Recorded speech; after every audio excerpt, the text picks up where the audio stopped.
So I know that you guys are on Crime Time with Jess, but this is not the stream. I was a little unaware that apparently YouTube has changed some standards, and if you don't have a certain amount of subscribers or whatever, you can't live stream. So I'm gonna do it on this channel, and then I'm going to link it to my other the Dragon's Den. So really, I should be saying welcome to the Dragon's Den. I am so excited to be doing the stream. I probably watched the House of the Dragons episode 2. I don't know. I think I'm up to like 5 or 6 times at this point. I've watched it so much. But I have so much to show you guys and so much I want to talk about, and definitely want to hear you guys. Hey, Justice Janie. This is not a true crime stream, just so you know. This is a House of the Dragon episode 2. I was so excited to watch this episode. I am definitely going to have to share my screen because there are things that I want to show you guys. So I'm going to do that. I'm going to take the chat down so it becomes bigger. And let me see. I'm going to have to pull up my phone because once I share my screen, I can't really see what's going on. Oh, on my YouTube. So let me do that really quickly. Okay. So, all right. You guys can see all the screenshot. Let me do that really quickly. Oh. Okay. So here's the thing. I meant to do this way earlier. You guys know this is Crime Time with Jess, this channel, and I just got really caught up in Dylan Rounds' case earlier for hours and hours. So all the time that I was putting into the House of the Dragon kind of got derailed, and that's okay. So we're doing it now. And super excited. This episode was absolutely fantastic. I loved it. Literally every bit of it, pretty much. We'll start here. The House of the Dragon. There you go. Love the symbolism. In case you guys don't know what this is the 3 heads of the dragon. It symbolizes Aegon the Conqueror and his 2 sister wives. And they conquered all of Westeros. So we have that. But we're gonna move through this episode, and it was pretty darn fantastic. I've watched some other things with this episode, and there were things that people did not like, especially the opening scenes, which I'm not really sure why they did not like them, because this is fantastic to me. What they did was they took the Game of Thrones song, the Game of Thrones music, but they put it to the Targaryens. So I want to talk about this first. This is pretty much the opening of it. And as you can see, the dragons here, they're fighting. There's some tattered wings. This is the crown. This is the crown to the Iron Throne. So with that, I'm going to go forward, not that way. Let's see. Oh, nope, not that. Not Alexa. We don't want to, Alexa. Sorry. No, nope, not that.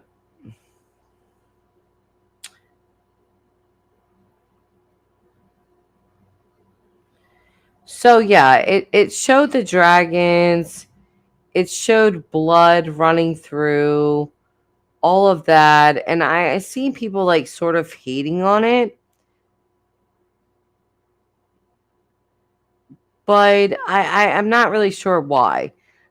This is blood. The opening scene is the structure that King Viserys, or Viserys, however you want to pronounce it, has built inside of his chambers. And this is what the intro is. So it's the blood of the Targaryens. And it sort of shows you the bloodlines, how they split off, how they go, which way they go. What was interesting is that I think for non-book readers, they didn't want to show how Rhaenys or Rhaenyra turns out. So when we got to Rhaenyra, yeah, let me pull these back up again.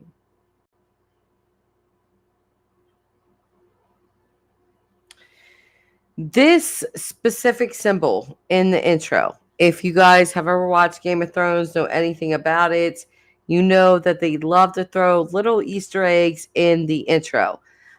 So as we're watching this Targaryen bloodline flow out of a structure that is built like old Valyria, you see these bloodlines running.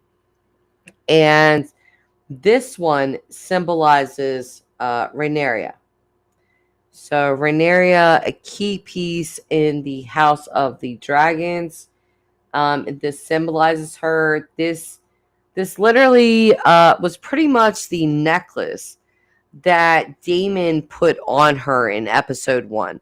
So Daemon puts this necklace on her. It's this necklace. It's this. So let's pull it back down. I don't know why Alexa's still up. Yeah, let's see. So what you see right after the intro with Rhaenyra, you see the necklace. It symbolizes her. It does not show a bloodline. So for non-book readers, they're like keeping it mum, but it doesn't go any more bloodline. It cuts straight to this picture. Little blurry here, but what this is a dragon. Obviously, this is depicting the dance of the dragons. And you see the different houses on either side. We are going to see what they call the greens and the blacks. The greens, I don't want to give away too many spoilers, but the greens are going to be who Viserys and Alicent Hightower, their children are going to be known as the greens. And then Rhaenyra and others are going to be known as the blacks. And this picture in the intro symbolizes that, which I really liked how they did that. Some people did not like it. I thought it was really well done. So, oh, I don't want to go there yet. Not to Vhagar yet. No, I don't want to go here yet. I don't want to go here yet. Oh, not there yet. So here's where I want to start because this is the beginning of the episode. We're starting out on Sandstone. We are looking at what the crab feeder, who they call the crab feeder. If you're not a book reader, his name is Kragar Draha. He was the Mirror's Prince Admiral of the Triarchy. So he basically likes to feed humans to the crabs. And he also looks part crab. The major lords in Westeros sort of turned a blind eye. They were okay with it because he was sort of taking care of pirates and stuff until he became too big for his britches. We'll put it like that. When Corlys Velaryon, there's the Crab King. So this is the crab feeder. They're definitely gearing him up to be a major antagonist in this, and it's gonna be really fun to watch. He peculiar guy. We don't know much about him really. Just that he was a prince admiral of the Triarchy, and he just sort of enjoys feeding humans, to crabs. So he wears a strange mask, and he looks like this. Bit of a cryptic guy. And we have more screenshots of him. Here's another one. This is the crab feeder. Again, his name is Kragar Draha. So, and I think we have one more of him. Nope. Okay, so that's it with him.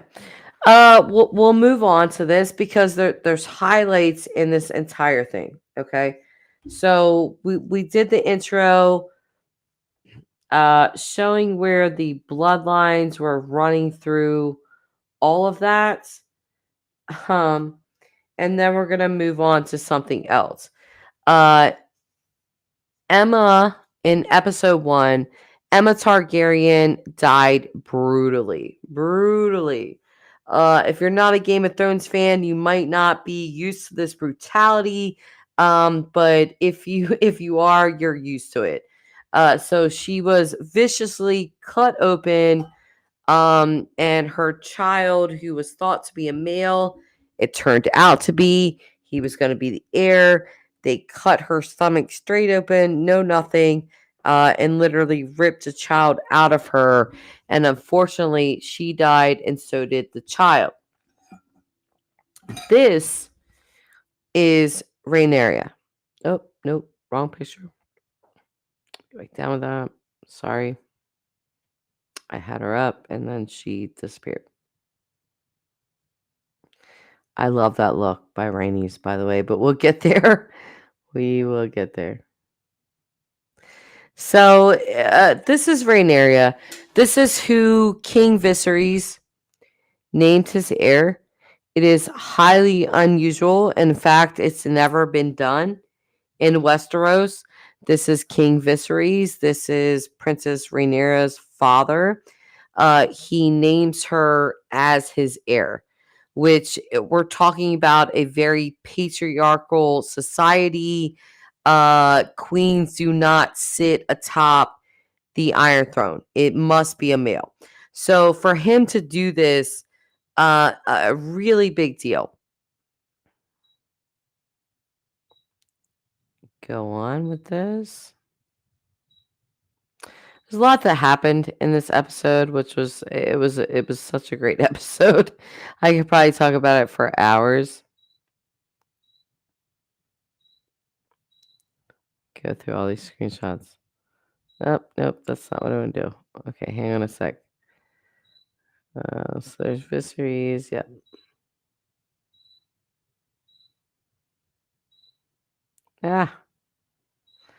Where are all my screenshots? I don't know. I gotta get better at this, I guess.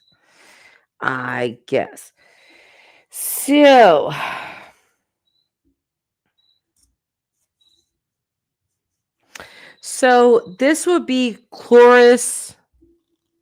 Oh, where are you, Cloris? This episode was shot, we have a time jump here where it's like 6 months 6 months previous to episode 1. So episode 2, we're jumping 6 months ahead. This is Corlys Velaryon. He's from Old Valyria. Very strong ties to the Targaryens, the dragons, Old Valyria, all of that. So in the first episode, we seen Emma Targaryen die. Again, a brutal, with her kid. They cut the air out of her. She died. the baby died. So within 6 months' time, King Viserys is mourning his wife. He hasn't quite got over it, but the realm, they need the heirs. They need all of that. So they really start pressuring him to start looking for a new wife, start, producing heirs pretty much. Because at this point, he has named Rhaenyra as his heir. And again, she's a female. So in drops Corlys Valerian. He is a part of the small council, very rich family. This guy, their wealth is beyond the Lannisters. And if you guys ever watched Game of Thrones, a Lannister always pays their debts because they're crazy rich. But the Valerians are actually more rich than the Lannisters. This guy is a second son, the Sea Snake. That is his nickname. And, he really had to build up everything on his own. So King Viserys' wife, Emma, dies in episode 1, trying to give childbirth to his male heir. They both die. So episode 2, we see Corlys offer up his 12-year-old daughter, Laena Valerian. He offers her up to King Viserys. Viserys was really not impressed with this. He was just sort of. It was a really awkward moment. She's clearly a child. She's only 12 years old, and it just doesn't really work well. So I'm going to stop sharing because there's screenshots that I want to share, and I obviously have not downloaded. But back to the dragon. So yeah, let me try to get to that. I'm going to have to edit a lot here. I was hoping that HBO Max would let me live stream and I could just talk throughout the episode. But they're not having any of that. I tried to test it earlier and they're like, nope. So yeah, let me go here back. Oh lordy. Okay, I'm seeing a lot of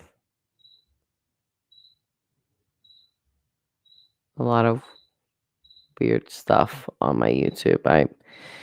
A lot of emails that I don't recognize. So I definitely know that it has to do with Dylan's case. Sorry. But anyway. I did want to point this out. So Rhaenyra shows up in this outfit. And somebody did this. I did not do this. But Rhaenyra shows up in this, and I instantly got flashes of Daenerys. So somebody put this side by side, and I was like, holy crap, yes, that's exactly what I was thinking. Very similar. The black garb, all the way down to the hands, the dress. Like, there's just everything about it is super Targaryen. Um, so I thought that was really interesting that they depict her this way. I wanted to get to a different part of this.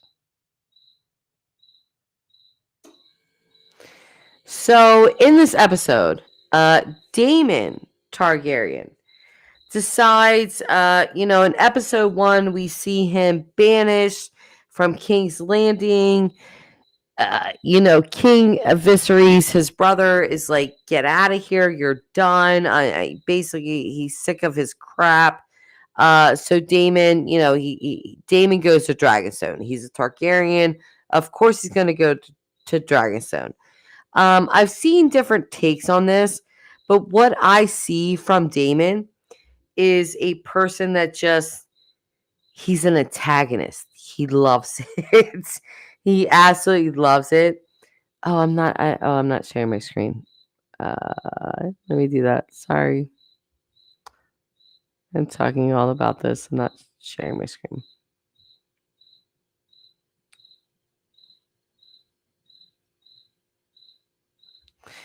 So yeah, here's Damon with the dragon egg. And as they call this person, his whore. Otto Hightower calls this woman his whore. In the books, she's actually not a bad character, but I guess for the show, she's going to be made out to be a whore and nothing more, nothing less. Either way, Damon decides that he's going to really frazzle his brother. He's going to really show him what it is. So he steals a dragon egg. And he takes it to Dragonstone. And then he sends a letter to King Viserys that says that, he's getting married to his whore and that they're going to have a baby. And it's pretty funny because this is kind of Viserys' reaction. Like, are you kidding? And then he jumps up, and King Viserys is like, you know what? I'm going after him. This is ridiculous. He stole a dragon egg. He's trying to marry some unnamed whore. Like, we're not having any of this. But Mr. Otto Hightower talks him out of this. Again, quite hilarious. Because Otto Hightower may be the House of the Dragon, Littlefinger. But his conniving ways are no match for the Targaryens, who have full-blown dragons at their disposal. So, Otto looks on in amusement because episode 1, King Viserys loses his wife Emma to childbirth. He basically sort of elected to kill her, so to speak, because the Grand Maester, basically said, hey, we can save the kid. What do you want to do? Viserys chose to save the kid, and they both die. So this is Otto Hightower. He is the hand of the king. And he seized on that moment so quickly. As soon as Emma Targaryen was dead, he suggested to his daughter, Alicent Hightower, get to her picture. Where's Alicent? Alicent, where are you? Otto always looks like a scheming, like, SOB. Like, he just does. Like, look at him. He's always... Oh, not... That's the Crab King. But he just always looks like a scheming person. Mainly because he is. So, he sends his daughter, Alicent, who is around 17, 18 years old. Her mother is dead. And he tells Alicent in episode 1 that she should go and comfort the king. Now, in the books, it is said that Alicent slept around, but for the show purposes, she looks very timid and scared and unsure what to say. Otto encourages her to wear one of her dead mother's dresses to go and, quote unquote, comfort the king. So, per her father's orders, Alicent does just that. She goes and comforts King Viserys. King Viserys a little confused with her first coming to him. He's kind of like, hey, what's up? And, she sits down and she starts to talk to him. What ensues is a 6-month-long secret sort of courtship because Alicent Hightower is best friends and has been best friends with Rhaenyra from young childhood. So this is the look on Rhaenyra's face when her father announces that he is going to marry Alicent Hightower. Despair. Rhaenyra shows multiple times throughout this episode an ability to be a ruler, a leader. But this bothered her. When it came to Daemon stealing the dragon egg and this woman over here saying that, he's going to wed her and she's pregnant, which she wasn't.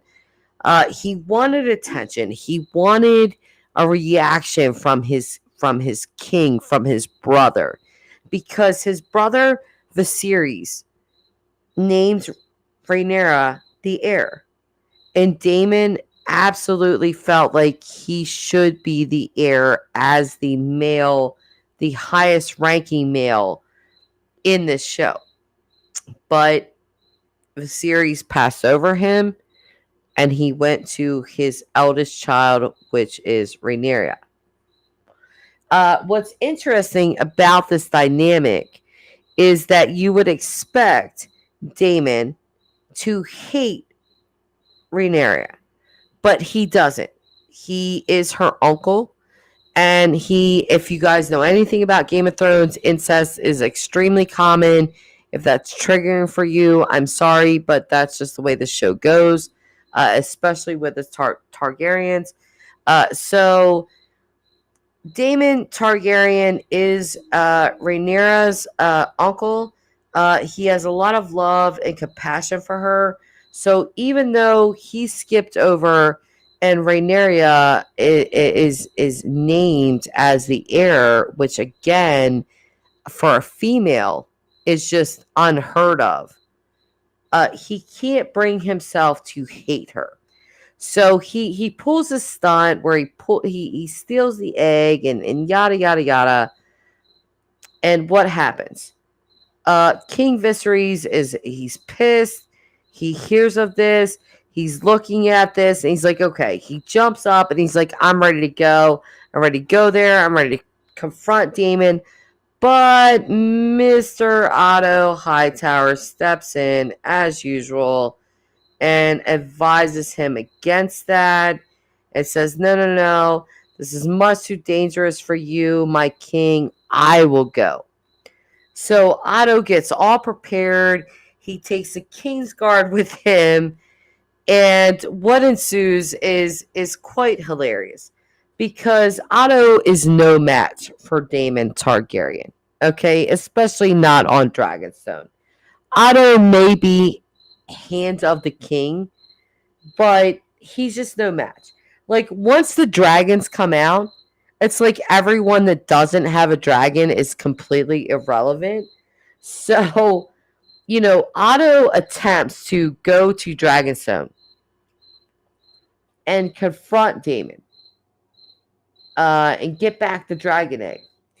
It does not go well. It almost turns to bloodshed, but then we have this. Who shows up? Rhaenyra. It's absolutely brilliant. Where are the rest of my screenshots? Okay, I'm bothering myself at this point. Hang on a second. Hang on a sec. Sorry. Alright. Okay, it's a lot of things. But let me pull this up.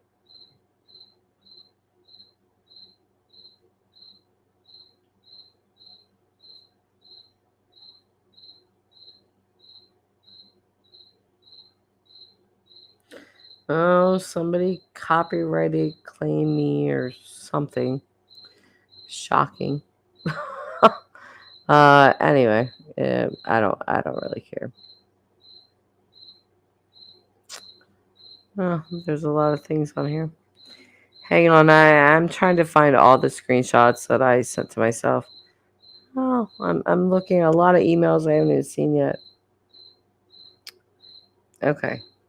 Am I showing my screen? I hope I'm not. Oh shit, I am. Okay.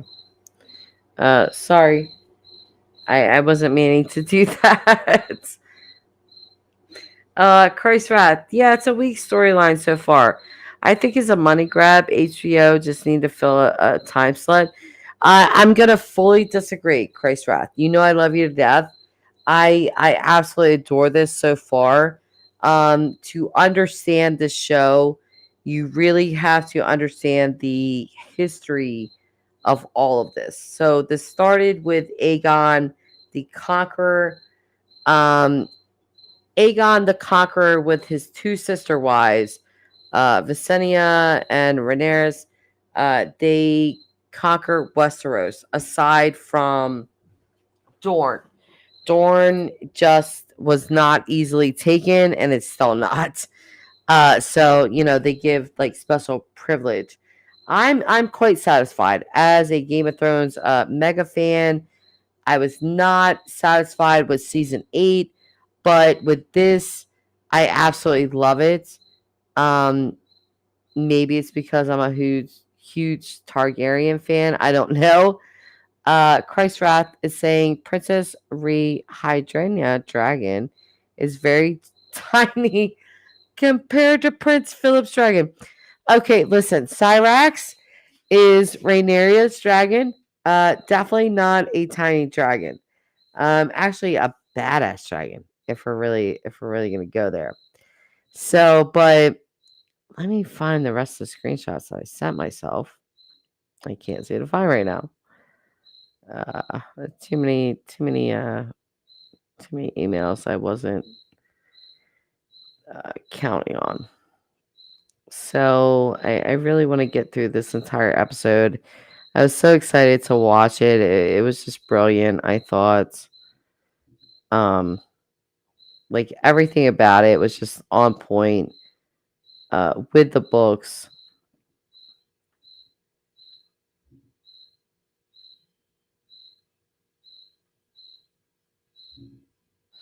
So there's another screenshot. I guess I forgot to open because I really thought I had this all like set up, and then again I got a call I really wasn't expecting about Dylan Rounds' case, and that took up a lot of my time today. So, um, that's just the way the cookie crumbles, I suppose.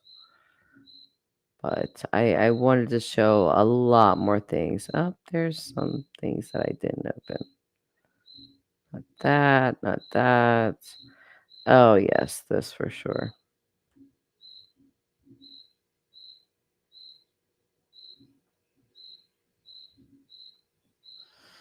All right. I really did think that I had all of these open, but apparently I did not. Yeah, there's a thing I wanted to talk about, but I already passed that, so we'll just let that go. So let me make sure there's no more things. There probably is. But yeah, so trying to run a true crime channel and a a review channel is proving more difficult, I guess, than I thought, but that's okay. So I put this back up.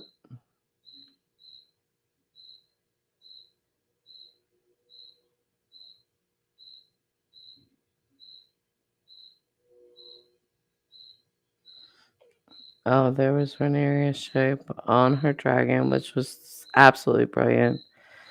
Uh, let me find the screenshots that I just opened up. Is that it? Really?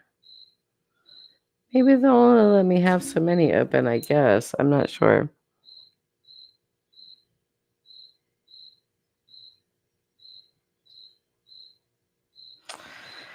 Learning curve for me, guys. SARS. I thought it would let me open up more stuff. I'm still gonna do it anyway. So what happened in this episode? I'm gonna open this up.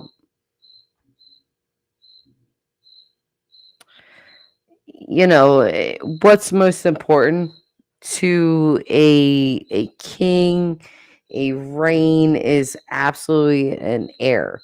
So the realm, the small council, Emma Targaryen had only been dead for less than 6 months, and yet the small council, everybody is urging King Viserys to choose a different wife, produce a different heir. So this little young lady, she's only 12 years old, child, and she is offered up by her father, the sea snake. And the sea snake is the husband of the queen that never was. This is King Viserys' cousin. Okay. She actually was the eldest in line for the throne, but because she was a woman, she was passed over by King Jaehaerys for Viserys. So her husband and herself offered up their daughter, 12 years old, to King Viserys, which again is her cousin. So King Viserys, since his wife died, he had been spending time with Alicent Hightower, Otto Hightower, with his scheming self. We might as well just call it now that he is absolutely the Littlefinger of this entire show. And he orchestrates his daughter going to King Viserys' chambers alone, and again comforting him. So Corlys Valerian says, "Hey, you need a queen, and the realm is looking at you, and our houses are the strongest houses, and to combine everything, I'm offering up my daughter to you." So he offers up his daughter to King Viserys. What I was just showing was their meeting. Very awkward. King Viserys walked with her. They did a roundabout in the court. And as you can see, again, this is just a pure child. She's only 12 years old. He asked her, actually, I'm going to play it for you guys, just the audio, because HBO will not allow me to play it. So I'll just play the audio because I want you guys to hear what he says to her and her answer. No, not sign up. Definitely sign in.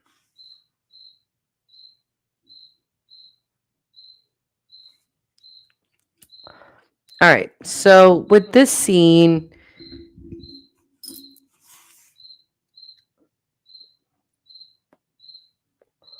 again, just very, very awkward. Viserys, you could tell he was very uncomfortable with this child. It's not really something that he wanted to do. And so he sort of, he walks with her, but it's quite uncomfortable. So I'm going to play the audio from that. Too large for our world. Do you know where she nests? I'm sorry. Do you know where Vhagar is now? Okay, wait, let me back up because we're going to talk about this. Is young, your Grace. Indeed, but the wounds made by the Great Council still linger, my king. A match with their daughter would go a long way towards sealing the breach. And uniting the two great Valyrian houses would certainly signal unity throughout the realm. So Viserys is reaching out to his small council, asking, what should I do? Should I marry her? Everyone says yes. Like, yes, this is a great combining. This will, bind these two houses. It will make it strong. One other thing, for some reason I thought these screenshots were brought up. They're not, but they continue to show in episode 1 King Viserys cuts himself on the Iron Throne. And it's said that the Iron Throne sort of rejects kings that they don't feel worthy, or it doesn't feel worthy to sit atop it. Viserys is a good man. I'll have to make this assertion, and I don't know that anybody else has made this connection, but I feel like if Ned Stark was put on the throne, it would be King Viserys. He's honorable to a fault. He is just a good guy all the way around. But as we often know in the Game of Thrones, good guys don't often make good kings. So while he's trying to be this just great good person, you have all the politicking behind the scenes. So the sea snake offers up his 12-year-old daughter, Lena Valerian, to be King Viserys' next wife. As you can see, she's just clearly a child. So here is the audio of King Viserys asking his small council, and then we're going to get to this scene where he talks to her alone. And beyond, the Grand Maester's reasoning is sound. I do fear what Rhaenyra might think. What does it matter, Your Grace? So it's funny that he says that he fears what Rhaenyra might think with Lady Lena Valerian, who you are looking at on your screen now, because he ultimately picks Alicent Hightower, who is Rhaenyra's best friend, childhood friend. So it's kind of peculiar that he's like, oh, I'm worried about what Rhaenyra might say, but then he also picks her best friend in the end. Her mother has passed. Her father must propagate the royal line. So you have the Grand Maester telling him, I dearly loved my own lady wife. The pain of her passing still haunts me. this is Otto Hightower speaking, Hand of the King. And I can tell you, he is a very scheming man. He is Alicent Hightower's father, the one that sent her to King Viserys' chambers. So he's playing this part where it's like, oh, I really loved my wife and I was so sad when she passed away.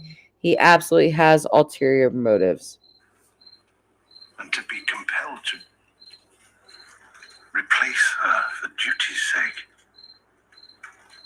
You are the king, but I do not envy you.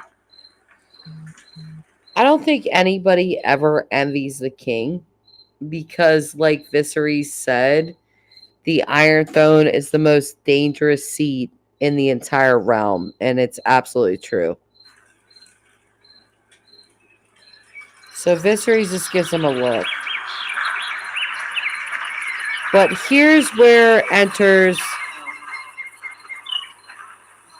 Cornelius, or Corlys, and he comes to meet Viserys, him and Rhaenys. Rhaenys, again, Viserys' cousin. And they are offering up their daughter. This is Rhaenys. This is... So this man and this woman... Where is she? Jeez. Well, either way, those two are husband and wife. So they offer up their young daughter to him, and we're gonna listen to this. This is King Viserys. You're gonna hear the audio from what happened in this part.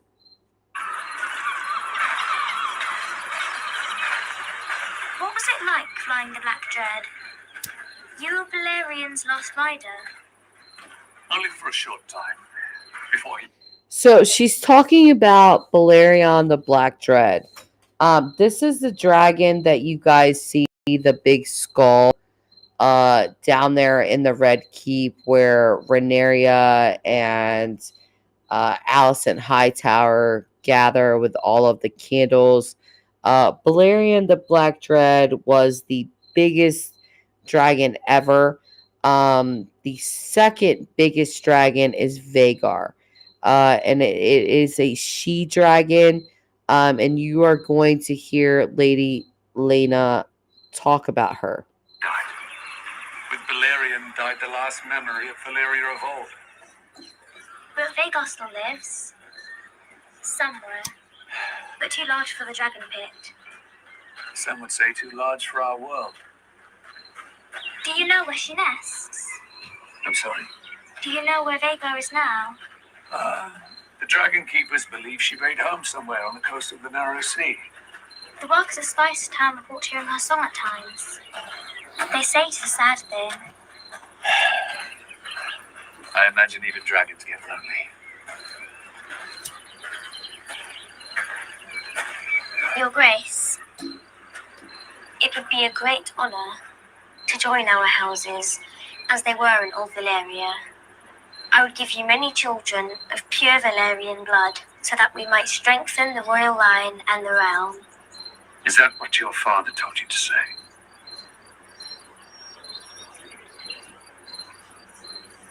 What did your mother tell you?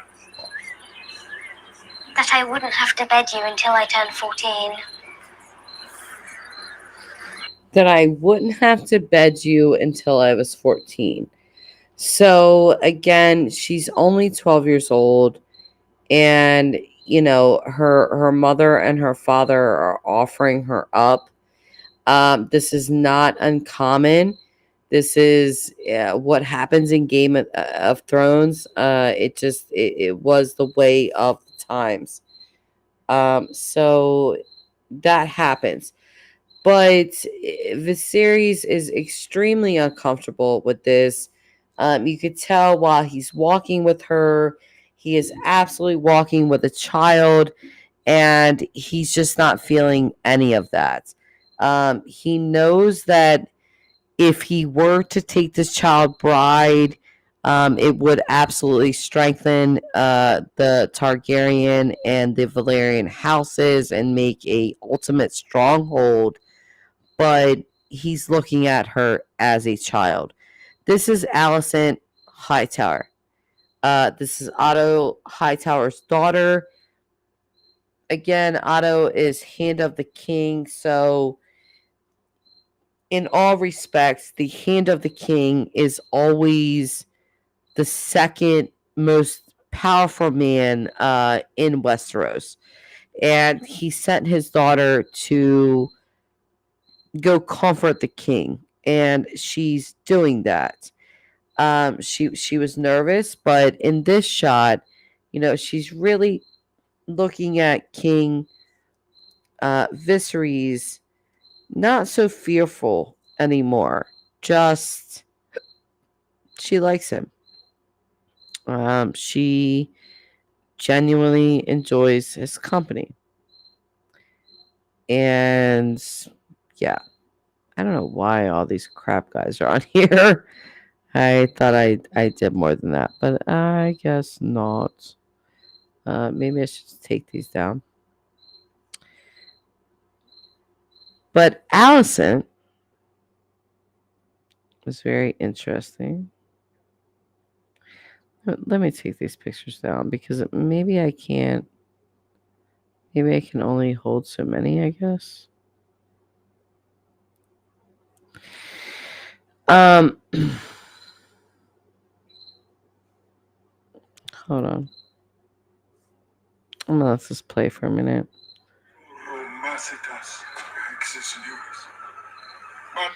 Okay, so next on, we're gonna go to Daemon just completely, trying to get the biggest rise out of his brother, rebelling, he literally stole a dragon egg, and took it to Dragonstone with him with what Otto Hightower called his whore, which would be this woman. So there's Damon in all of his glory, and he's holding the egg. There is a message sent to King Viserys, and it's from Damon, and he's basically saying, "I'm getting married. My whore is pregnant, and you're invited to the wedding." So he absolutely knows that this is going to get just the biggest reaction out of Viserys, and it works. Viserys immediately says, I'm going out there. I'm doing all this stuff. Otto stops him and says, "No, it's not safe for you. Damon is wild. He's likely to do anything." But that's not exactly true, because Damon, Viserys, and Rhaenyra all have a love for one another. Their family, there's a lot of complexity there with the heir, but even in episode 1, you see King Viserys saying, "You basically will not speak of my brother that way. My brother will always have a seat at this small council, even though he cusses, Damon out and banishes him. He still loves his brother." And you're going to see that again with Damon, because Corlys comes to him about the Sandstones, and he starts saying all the stuff about Viserys, and Damon turns to him and says, "You will not speak of my brother that way." So with the Targaryens, even though there's inner turmoil and inner things going on, you still see this love for one another, which is important and will play out later in the episode. Series, I meant. It is the pleasure of Daemon Targaryen, the Prince of Dragonstone and rightful heir to the Iron Throne, to announce that he is to take a second wife in the tradition of Old Valyria. She is to assume the title Lady Mysaria of Dragonstone. Her grace is with child, and is to have a dragon's egg placed in the babe's cradle. Okay, so if you guys don't know, Damon took this egg, not just to upset his brother and do all of that, which he mainly did for attention, get his brother's attention, and but it's very typical that a Targaryen will put a dragon's egg inside of their baby's crib, and the baby bonds with the dragon. Uh, the dragon usually reflects the rider. For instance, you have Bloodworm. That is Daemon's dragon. That's his nickname, Bloodworm. His real name is Caraxes. But he's like Daemon. He's unruly. He's untamable. You see him in episode 1 with Daemon trying to, hold his head and trying to just kind of ground him. But he's a lot like Daemon. And usually the dragons do reflect their riders, or vice versa. The rider will reflect the dragon, vice versa. This egg that Daemon has, he stole it, and the egg is from Dreamfire. Now, Dreamfire is from Rhaena Targaryen's dragon. Rhaena was said as a young girl she was Aegon the Conqueror's granddaughter, and she rode Dreamfire. So Rhaena was really important, and she was a really shy child. She really didn't socialize a lot. She didn't really like female companions. She didn't like any companions. She really liked books until she started riding her dragon, Dreamfire. And once she started riding Dreamfire, she sort of came into her own. And it's said by time that Rhaena was 18. She was very confident, and her dragon helped her achieve that. And throughout Rhaena's life, she took on many female confidants and friends and such. So the egg that Daemon stole was Dreamfire's egg. And it was also the egg that Rhaenyra picked out for her baby brother. That was, Daemon declared him heir for a day or a half a day or something like that. Really disparaging remarks. And then he goes and steals the egg that, Rhaenyra had specifically picked out for her baby brother to be put in the crib. So he's really trying to get a reaction here. And again, it does work. So we'll listen to that. Sir Crispin, wasn't it? Sir Criston Cole, my Oh, wait, let's go back.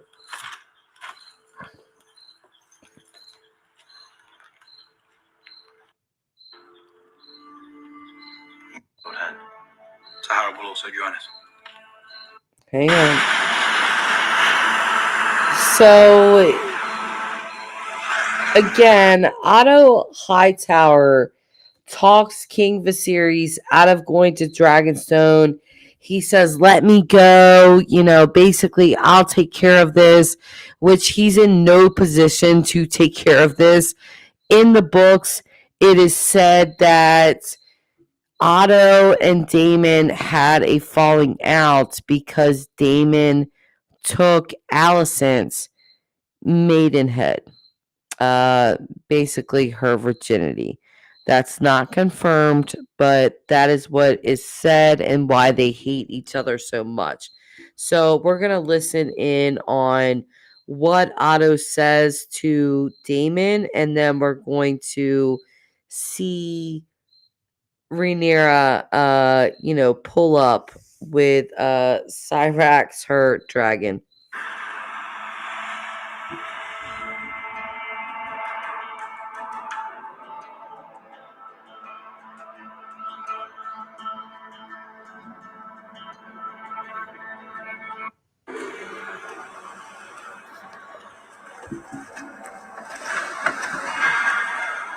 So Otto and all his men are there, and Daemon and his men, the Gold Cloaks, are coming out to meet him on the wall.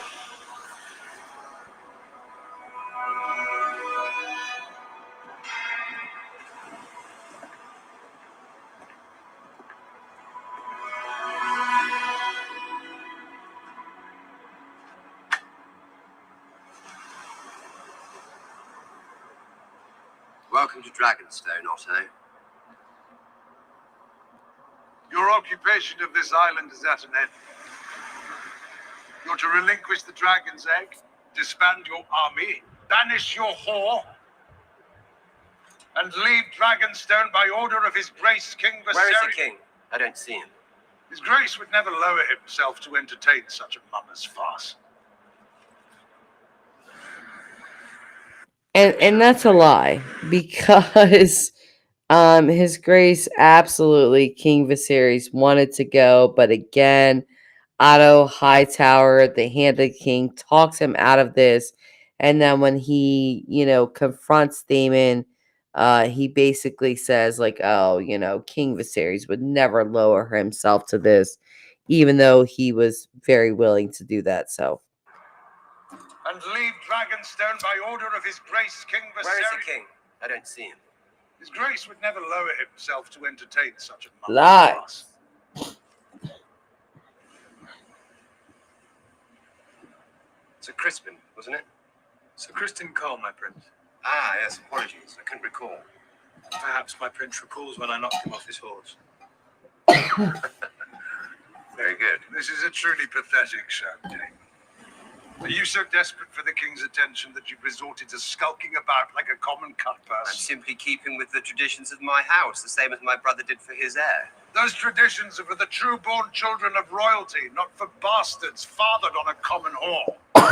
Lady Missaria is to be my wife. This is an abomination. With every breath you soil your name, your house, and your brother's reign. Our love does not know titles and traditions.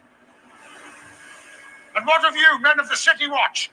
Aiding the prince in his treason. The king made me their commander. They are loyal to me.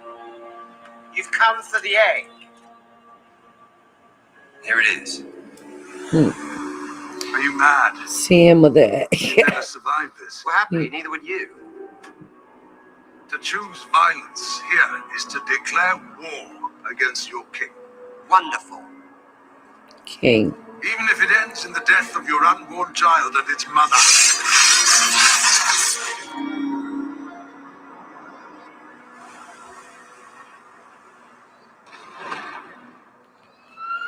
Yeah, so Damon pulls actually, I'm just going to try to show you guys this.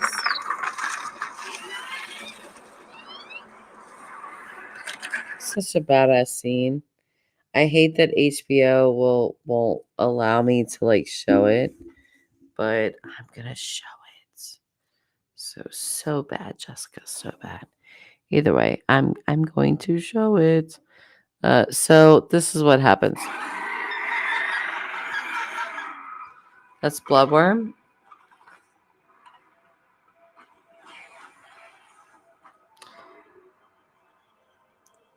All of you, seize the fucking steel.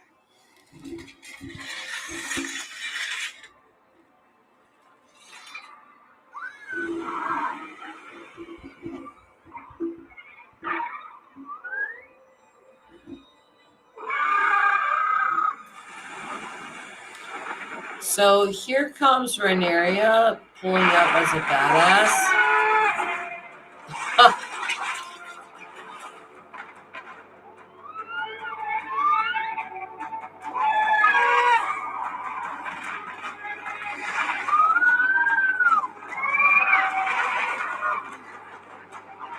So she just literally pulls up.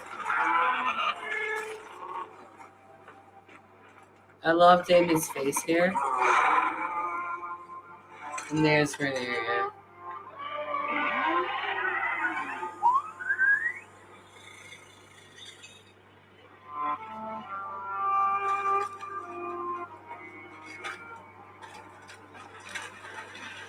So I love how she just walks right up to him. Preventing bloodshed. Sir Kristen, please escort the princess to safety. Take care not to startle Syrax, my lords. She's rather protective of me. So I'm going to stop right there. So, Rhaenyra pulls up as this badass. Her dad doesn't even know she's like going there. She pulls up on her dragon. Otto Hightower is like, oh, get the princess out of here to safety. And she's just like, no, I'm doing this. So in this scene, it really shows that Rhaenyra has what Viserys does not. She will show up. She will pull up. She has what it takes to be a ruler. And it's just heavily displayed in this scene, and we'll continue. And just remember that her uncle Daemon stole this dragon egg. It was the egg that she personally picked out for her baby brother. He died within a day. So he did this on purpose. It's Daemon. It's kind of his personality. But he has this weird love for Rhaenyra. And she knows that. So she plays on that.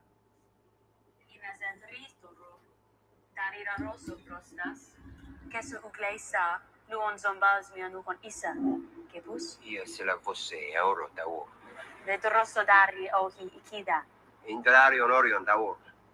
Tubi maneri, Nike de Niklas. Apraziri ziriema. Treptan li da or. Seke just nukon vronkron.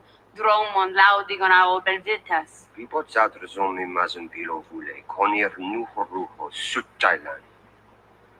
Sekelat. Vasilari tubi.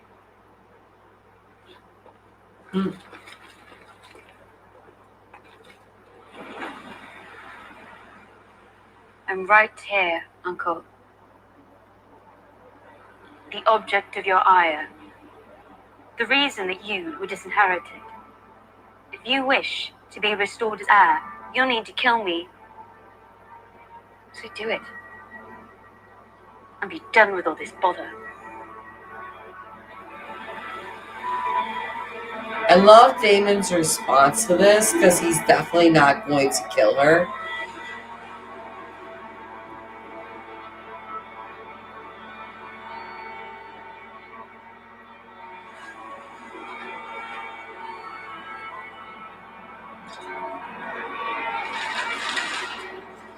So he just throws the egg back at her. Here.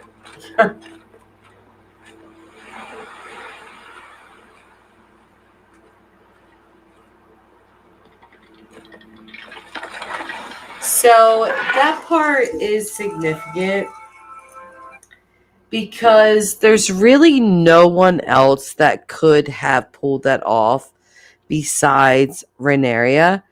If anyone else tried to do that, it just wouldn't have worked. Otto Hightower, I'll be honest with you guys, I really don't like this guy. I just really like, just look at his face. I don't like him. But either way, you know, he thought that he was going to like solve all of this and make it better, knowing full well that Daemon hated him. So it really took Rhaenyra to pull in on Syrax, her dragon. And again, you know, it's kind of like once somebody pulls in on their dragon, nobody else really matters. Like, what are you gonna do? You gonna beat a dragon? No, you're not. So she just pulls up, fully knowing that her Uncle Daemon loves her, that you know he's not going to kill her. He's not happy that he's been passed over and she's been named the heir. But at the end of the day, he does have love for Rhaenyra, so he's not going to do anything to her. So in true Daemon fashion, he really just throws the egg at her like, bye. And then you see the satisfaction on Rhaenyra's face because she's going to take this back. But once she takes it back, things get a little hairy because her father is really not happy.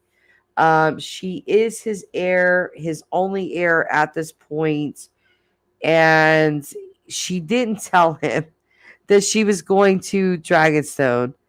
So, we'll continue.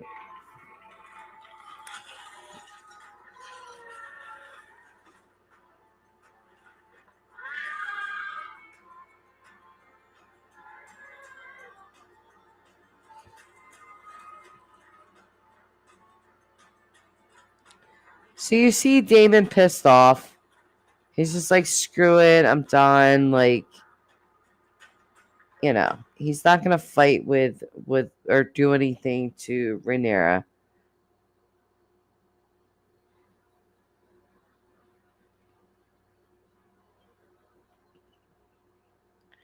So this is Daemon's whore.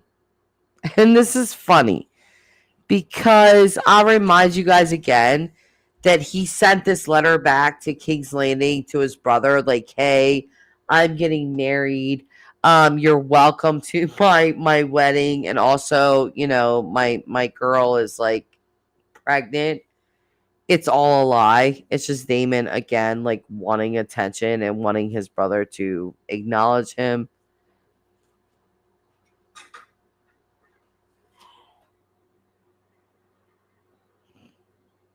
You announced that we were to be wed. On the morrow. And that I was with child. Your child. Perhaps when we are wed, we can make that true. I ensured long ago that I would never be threatened by childbirth. Good. Children can be such irritating creatures. You swore to protect me, Daemon. Dragonstone is quite secure. Until the king decides to reclaim his ancestral seat. His men might not put the prince's head on a spike, but what would they do with the commoner he claims he's taken to wife and made with child? No one will harm you. I have been sold this property more times than I care to count. I'm gonna kind of skip past this part only because I don't know what it is about her accent, but it just doesn't quite hit. In the books, I like this character, but the way they're portraying her in the show, I don't really like the accent is way off. So, but she's basically telling him, like, you can play your little games with the king and stuff like that, but I'm not a prince and I'm not his brother. I'm like a common whore. And she even says in there, like, I've been sold so many times I can't even count. So what will they do to me? And Damon, I think this is where Damon shows that while he does understand and does know how to read a room, when it comes to this kind of stuff, he simply does not. So his words to her are either uncaring or unknowing. And I almost feel like it's a mixture of that. Amanda, I can no longer recall. Oh. Most of my years have been spent living in terror.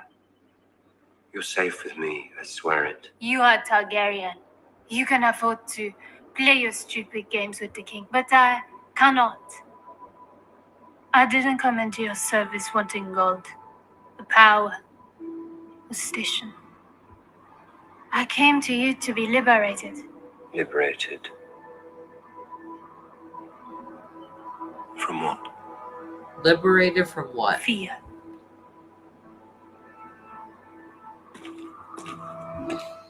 He really doesn't understand that.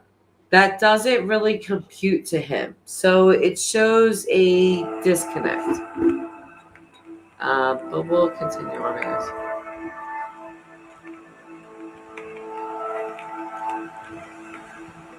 So we have King Viserys again. No, please, Lord Lionel. We'll go through a little bit of this. I have but- come looking for an unencumbered opinion. That's all I would ever give, Your Grace. Ever since my name was read by the Archmaesters at the Great Council, I have felt Corlys Velarion's envious gaze staring at me from across the Black Water. You sit upon the highest seat in the realm, Your Grace. Proud men don't like having to look up. Laena Velaryon. Lord Corlys is your master of ships. And she is the eldest daughter of the wealthiest house in the realm. She comes from unimpeachable Valyrian stock, and she has Targaryen blood. What's Stannis like? She is 12. She will mature. I never asked to read. I'm going to stop there if that's triggering for you. Sorry. But yes, this is Game of Thrones. 12-year-olds are absolutely up for marriage. They're often political marriages to bind houses, gain power, such and such, not so much about sex until they come of age. So yeah. But we're gonna skip past that because what I'm gonna tell you is that King Viserys, he asks all of his council what they think, and they all pretty much say, like, yeah, I think you should do this. This is a good idea. But he doesn't take any of their advice. Instead, he decides to probably do the most abominable thing ever and decide that he's going to marry his daughter's best friend. But it's you have to recognize that the hand of the king, Otto Hightower, Alicent's dad, absolutely orchestrated that and made that happen. So I'm going to get to that part. where he makes this announcement, because again we saw King Viserys with Lyanna Valerian. She's only 12 years old. He's extremely uncomfortable, like very uncomfortable. And it's Corlys's Valerian's daughter. Corlys Valerian, again, I'll just go over it one more time. His nickname is the Sea Snake. He has an extremely large fleet of ships, the largest ever anywhere. The family is way richer than the Lannisters. If you guys remember the Game of Thrones, Lannisters, extremely rich family. This family is even more so and even more connected to the Targaryens. Than the Lannisters. So you have Corlys Valerian offering up his 12-year-old daughter to King Viserys, who you're looking at on the screen. Very noble man, very honorable man, very uncomfortable in the company of Corlys's daughter. So he makes a different decision, one that is very much orchestrated in episode 1 by Otto Hightower. So, yeah, my screen is sharing. I think I'm going to stop doing this. All right.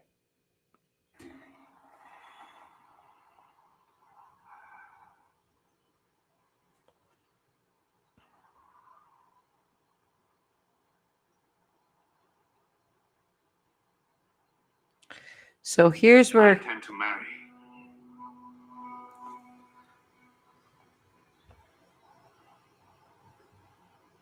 The Lady Alicent Hightower. Before Spring's End.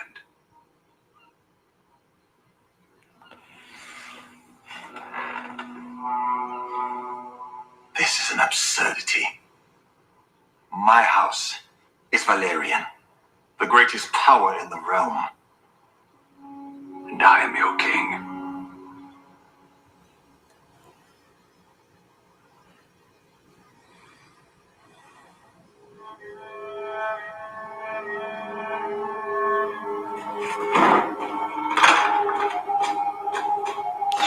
So you have Rhaenyra looking across at Alicent, the tears welling up in her eyes, and she's realizing what's about to happen. Her best friend is about to become her stepmother, literally.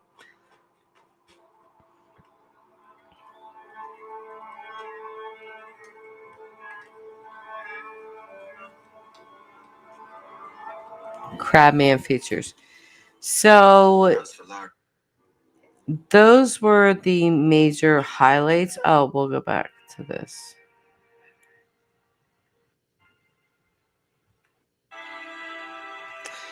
So we have Daemon Targaryen.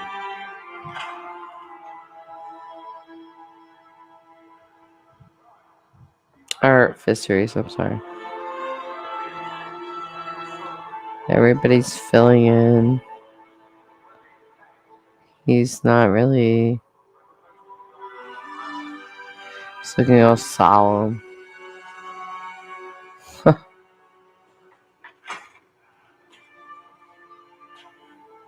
morrow, my lords.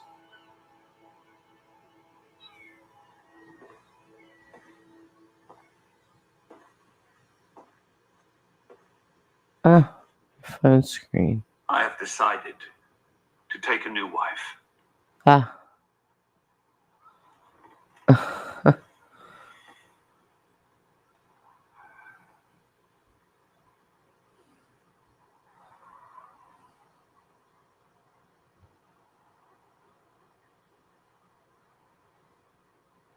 I intend to marry.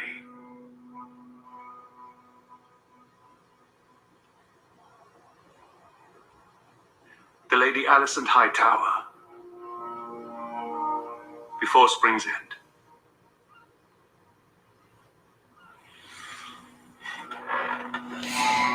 So again, that part's just insanely significant because it's going to set into motion everything we are going to see from here on out. So the Dance of the Dragons is going to come from all of this. This decision by Viserys is a huge one.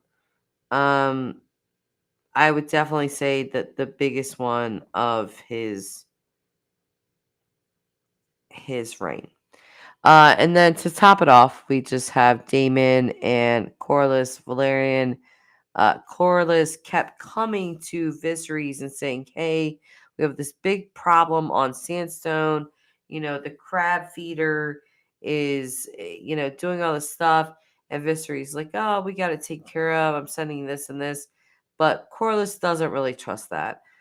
So he goes to the brother that he knows will fight and will be pretty much about that life, if you want to put it that way.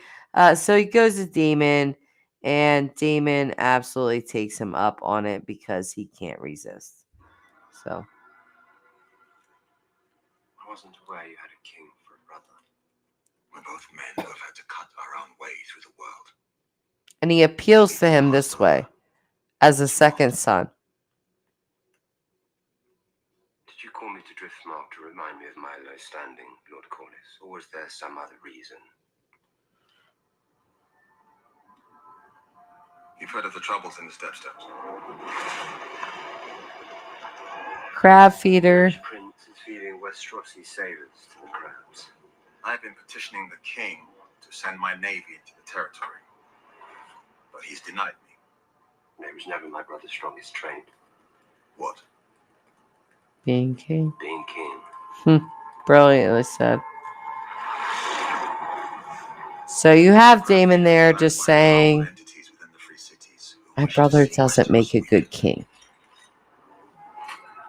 And the king's failures have allowed him to accumulate strength. If those shipping lanes fall, my house will be crippled. I will not have Driftmark beggared while our king idles himself with feasts and balls and tourneys. I will speak of my brother as I wish. You will not. So this is what I was talking about. You saw it in episode 1 with Viserys saying, absolutely not. You're not going to talk about Daemon that way. Even though Viserys knows absolutely that Daemon is just wild and sort of out of control, he still is not going to have anyone besmirch his brother. And so in episode 2, you see Daemon doing the same thing. He's telling Corlys, even though he's pissed off at Viserys, he's still saying, I'm going to say what I want about my brother, but you're not. So again, you see this Targaryen family love. Even when they fight, they ultimately love each other, and it's a thing of, I'll talk about my family how I want, but you won't. I'll fight with my family how I want, but you won't. So even when they're fighting amongst each other, they still hold a standard of, you're not going to fight with my family. You're not going to say this, So, but we'll carry on. Writing in the Stepstones is a chance for you to prove your worth to any who might yet doubt it. The other realm's second son, Daemon. Oops. Our worth is not given. It must be made.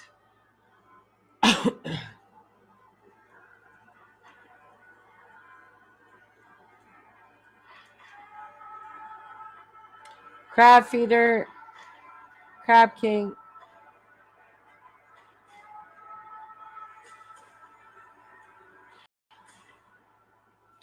So at the end of that, and clearly I need to clean my phone screen, but at the end of this episode, like I was saying, you're seeing Corlys Valerian go to Daemon and really appeal to him and say, hey, you know, we were both the second sons.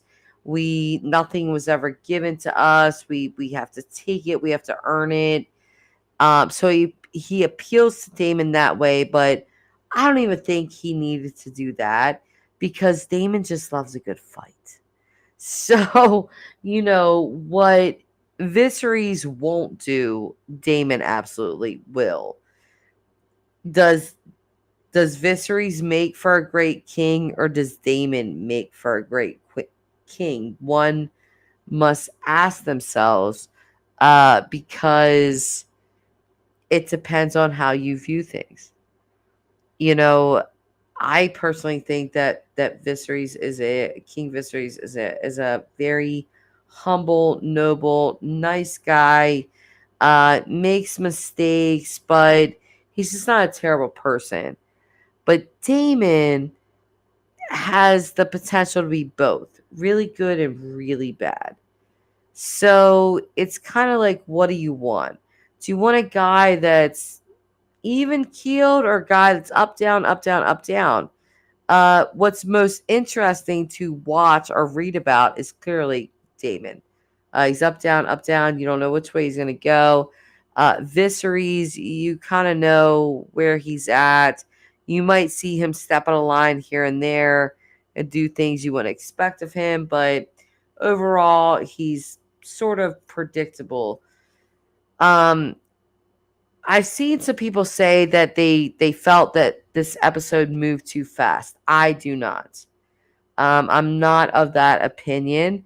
I think that this episode moved in the pace that it needs to, because I think we're going to see it slow down a little bit. I think the first episode, second episode, they were quickly laying the groundwork for what's going to come, but eventually, you know, I would say probably episode 5, 6, we're really going to see the start of the Dance of the Dragons. So with people saying, oh, this is moving too quick, I don't think so. I really don't. When you watch Game of Thrones, if you never read the books and you just turned on the TV show like I did, you really didn't know what you were stepping into. And things didn't make sense. So with House of the Dragon, I feel like they're plainly laying the groundwork for you. So even if you are not a book reader, you understand what's happening. You're understanding the dynamics. You're already seeing that Viserys is a good, noble guy. He's basically the Ned Stark of the Targaryens, basically. Noble, nice, tries to do the right thing all the time. And then you see Otto Hightower, the Hands of the King, a conniving, sneaky, manipulative, sending his daughter off to the king's chambers right after his wife is brutally, you know, cut open, child ripped out. And, you know, he doesn't care about that. He's sending his daughter to the bedchambers and suggesting that she wear one of her mother's dresses that the king liked. So Otto Hightower scheming right from episode 1. Again, I feel like he is 100% the Littlefinger of House of the Dragons. And then you see Daemon, the wild card. The can be bad, can be good. If you're not a book reader, I'm not going to spoil it all of the way. But I just particularly like how this is playing out so far. And it's made me really excited. So excited that I started a second channel for this called The Dragon's Den. I'm going to upload this video to it. And if you guys want to watch it, I would appreciate it. Like it, subscribe, whatever. Hopefully, I will get better at this. I haven't figured out a way to sort of stream and commentate because HBO won't allow it. So basically, I just have to get better at tech. That's what it is. But I have a lot to say about House of the Dragons, Game of Thrones in general, and just the whole Westeros continent because it's fantastic to watch. So can't wait for episode 3. I will see you guys there. I hope you enjoyed this video. I promise I will get better and better. So just bear with me. But I'll see you guys later. Till next time.